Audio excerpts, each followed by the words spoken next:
संविधान निर्माता डॉक्टर भीमराव अंबेडकर की 135वीं जयंती सिद्धार्थनगर में भी बड़ी धूमधाम और श्रद्धा के साथ मनाई गई। कार्यक्रम की शुरुआत बाबा साहेब की प्रतिमा पर माल्यार्पण के साथ हुआ।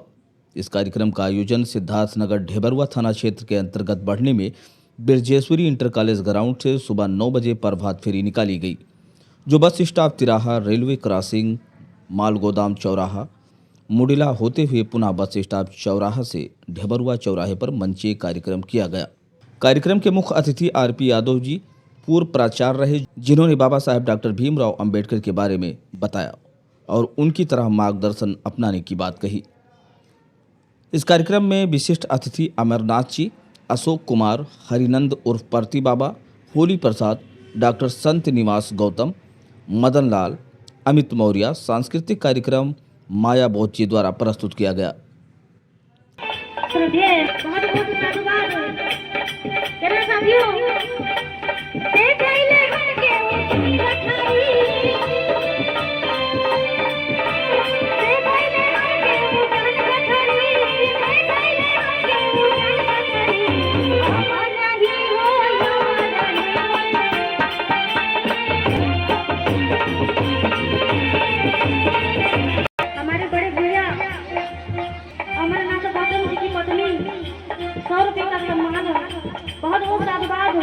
राष्ट्रमाता सावित्रीबाई फूले सामाजिक चेतना मंच ढेबरुआ बढ़नी सिद्धार्थनगर के सहयोगी साथीगण जगदीश, शत्रुघ्न मास्टर, आशीष संगम, डॉक्टर मनोज गौतम, सुरेश कुमार, भीम प्रकाश आजाद, संजय कुमार, अंगूर बाबा, दुर्गेश कुमार, राहुल कुमार। इस कार्यक्रम का संचालन जयप्रकाश विश्वकर्मा जी ने किया। इस अवसर पर वक्ताओं ने डॉक्टर अंबेडकर के संघर्षपूर्ण जीवन, उनके विचारों और सामाजिक न्याय, समानता एवं एकता के प्रति उनके योगदान पर प्रकाश डाला। वक्ताओं का कहना था कि महिलाओं के अधिकारों और वंचितों वर्गों के उत्थान के लिए डॉक्टर अंबेडकर ने जो कार्य किए वह आज भी प्रेरणादायक हैं। उनका जीवन हमें एक समतामूलक समाज की दिशा में आगे बढ़ने का मार्ग दिखाता है। सभा को संबोधित करते हुए वक्ताओं ने समाज में समानता और बंधुत्व के मूल्यों को आत्मसात करने की आवश्यकता पर बल दिया। इंडिया टाइम्स समाचार एजेंसी के लिए ब्यूरो रिपोर्ट।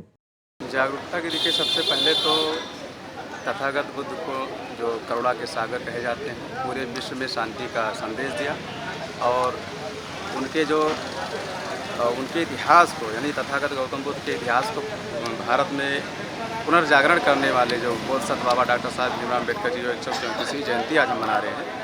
तो जो आपने, जैसा कि आपने पूछा कि शिक्षा की या जागरूकता की कमी है हमारे समाज में, या पूरे भारतीय समाज में कह लिया जाए, तो सबसे पहली बात तो बाबा साहब अम्बेडकर को हम जाने। सबसे बड़ी बात तो शिक्षा की कमी है। जैसे आपने कहा कि शिक्षा कमी और जागरूकता, ये दोनों चीज़ें हैं। क्योंकि जागरूकता की कमी ना होती, शिक्षा की अभी ज़रूरत ना होती, तो ये प्रश्न चिन्ह ना लगता कि क्या संविधान के निर्माता डॉक्टर भीमराव अम्बेडकर ही, ये प्रश्न अक्सर समाज में हमारे उठता है। मैं इसे 3 आंकड़े में संक्षिप्त में मैं कह करके अपनी बात खत्म करूँगा। डॉक्टर बाबा साहब अम्बेडकर ने वॉल्यूम 30 में लिखा कि मैंने संविधान निर्माता सभा में जो मैंने लगातार 147 दिन काम किया और अकेले उस कार्यकर्त्री सभा में 7 लोग थे बाबा साहब अम्बेडकर को लेकर के, लेकिन 6 लोगों ने अपने अलग अलग जो है वर्ग बता करके वहाँ से चले गए। तो बाबा साहब अम्बेडकर लगातार 147 दिन काम करते हैं और उसके बाद में 7000 जब संविधान सभा में अपना मसौदा जब प्रस्तुत करते हैं तो उसमें संशोधन जो आते हैं वो 7635 संशोधन आते हैं। बाबा साहब अम्बेडकर 7635 संशोधन को पढ़ते हैं और उसको पढ़ने के बाद 5162 इतने संशोधन को दरकिनार करते हैं कि किसी की काम की नहीं है। 2134 संशोधन को पढ़ते हैं, समझते हैं और उसको अंगीकार करते हैं। ये पहला आंकड़ा हो गया। जो 7635 संशोधन को पढ़ेगा, क्या वो भारतीय संविधान का निर्माता नहीं होगा? ये मैं भारत के जो युवा वर्ग है और जो प्रबुद्ध या प्रौढ़ समाज है, मैं उनसे ये पूछना चाह रहा हूँ कि ये आप खुद समझें कि जो इतने संशोधनों को पढ़ेगा, ये तो वही हो गया कि जो हमारे बुजुर्ग कहा करते थे कि एक व्यक्ति था, उसने बहुत खूबसूरत पेंटिंग बनाई और अपने गुरु से कहा कि सर जी इसमें जो कमियां हो उसमें कमी बता दीजिए, हम इस कमी को पूरा कर दें। तो उसने कहा, उनके गुरु ने कहा कि बेटा आप जाइए, अगर कमी देखना तो रेलवे स्टेशन पे अपनी पेंटिंग रख दो और वहाँ लिख दो कि इस पेंटिंग में जो कमी है वहाँ एक धब्बा बना दे, स्पॉट लगा दे। कुछ समय बाद उस व्यक्ति ने जब पेंटिंग उठाई तो पेंटिंग में कुछ नहीं मिला, केवल धब्बे ही धब्बे मिले, मतलब जो चित्र बनाया था वो चित्र नहीं रह गया। तो इससे ये साबित हुआ कि कमी निकालना बहुत आसान है, लेकिन कमी को पूरा करना सबके बस की बात नहीं है। तो बाबा साहब अम्बेडकर ने जब ये संविधान का मसौदा प्रस्तुत किया तो उन्होंने सबसे पहला जो भाषण दिया वो 3400 कुछ शब्द का भाषण था। वो जो पहला भाषण था वो इतने शब्दों का केवल मात्र भाषण ही नहीं था, वो राष्ट्र की नींव का जो है, राष्ट्र निर्माण की नींव का भाषण था। और बाबा साहब ने जब संविधान का मसौदा जब सब जो है प्रस्तुत किया, जब दिया, तो बाबा साहब अम्बेडकर का जो उस समय का जो भाषण था वो 8600 शब्दों का भाषण था। ये आंकड़े हमारे पास होना चाहिए, तभी हम जवाब दे पाएंगे कि बाबा साहब अम्बेडकर वास्तव में निर्माता संविधान। दूसरा जो आंकड़ा था कि बाबा साहब अम्बेडकर एक मतलब दिन में कम से कम 9 से 10 बार खड़े होते थे संविधान सभा में। क्यों खड़े होते थे? जब संविधान पे कोई मूव करता था, कोई कटाक्ष करता था, तो बाबा साहब उसका स्पष्टीकरण देते थे, उसको प्रूव करते थे कि ये चीज़ें यहाँ सही है। 9 से 10 बार तो डेली खड़ा होते थे और आप लोग जानते हैं कि कितने बीमारियों से ग्रसित थे। उसके बाद में कुछ अप्रत्याशित दिन ऐसे होते थे जो 25 से 26 बार बाबा साहब को खड़ा होना पड़ता था। क्या कोई 25 से 26 बार ऐसे ही खड़ा होगा? संविधान का निर्माता, संविधान बिना लिखे, मतलब ये जो लोग कह रहे कि बाबा साहब अम्बेडकर ने कॉपी पेस्ट किया है, तो कॉपी पेस्ट करने के लिए उनको जवाब दे रहा हूँ, कॉपी पेस्ट करने के लिए भी दिमाग चाहिए। और बाबा साहब ने ये सारी चीज़ों को पढ़ा, जो कह रहे हैं उनके अंदर भी जागरूकता की ज़रूरत है और कहीं ना कहीं से वो बहलाए गए हैं। और उसके बाद में बाबा साहब ने, अम्बेडकर ने पर एक तोहमत लगी कि जो आपका संविधान, भारत का संविधान, वो बहुत बड़ा हो गया है।